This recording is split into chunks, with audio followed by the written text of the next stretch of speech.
Okay, so in my 2013 Elantra GT, I'm getting a drip that comes down here by the cargo light and just continues on down into this little pocket here, and then ends up filling up the spare tire area there.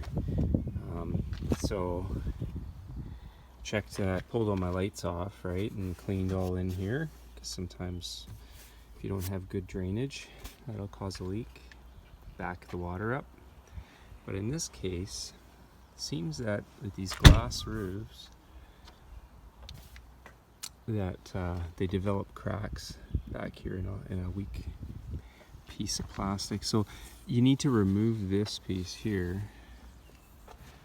but it's obviously kind of delicate. So what I found best is I started right where this little gasket, rubber gasket is, and I jimmied my fingers in there, right, and I just kind of worked them back till I got right up here, and then I was able to pop it without, you can see the thing there, right, a little clip, so without breaking it. Anyway, all right, so I just took some rubbing alcohol, a little bit, some Q-tips, and cleaned up the area. The track, you know, had some pine needles and stuff in it, eh? So I just cleaned that crap out for a good measure. Right in there, right in the track area. But I did, in fact, find the crack that seems to be common with these 2013 GT, Elantra GT hatchbacks. Probably my guess here is that when the sunroof is open, that the torque on the rail here, and the plastic rail, or sorry, I guess the torque on this rail here somehow generates some force down here on this plastic portion and cracks it. That's my guess, is wind resistance, right? Wind's pretty powerful when you're driving.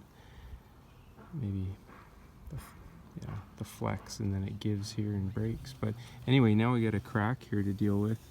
So yeah, the proper way to fix that would probably be to replace it, or to pull the headliner down, but I don't feel like pulling the headliner down, so I'm gonna try and silicone it from the top here and see if that'll do.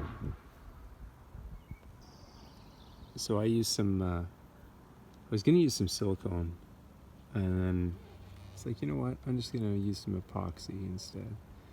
So 2-part epoxy, and just laid it in there on the crack right there, and then it pulled the other side off, you know, because I figured there'd probably be a crack over here too. Okay, so here I was looking for the crack back here, which is where it was on the left side of the vehicle at the rear, but on the right side I don't have the crack in this rear part. And I almost put my trim piece back on thinking, oh good, I'm done. Yeah, maybe not. I got it right up here. It's pretty substantial too. Wonder if there's a recall. I have to go in and buy a new clip anyway. This clip, I broke it when I pulled it off, which is pretty much par for the course for me. I usually break one clip. Yeah, there you have it. So there you have it. Use some more of that epoxy, 2-part epoxy, and it with a Q-tip, you know, applicator, I guess, and it worked its way into that crack pretty nice.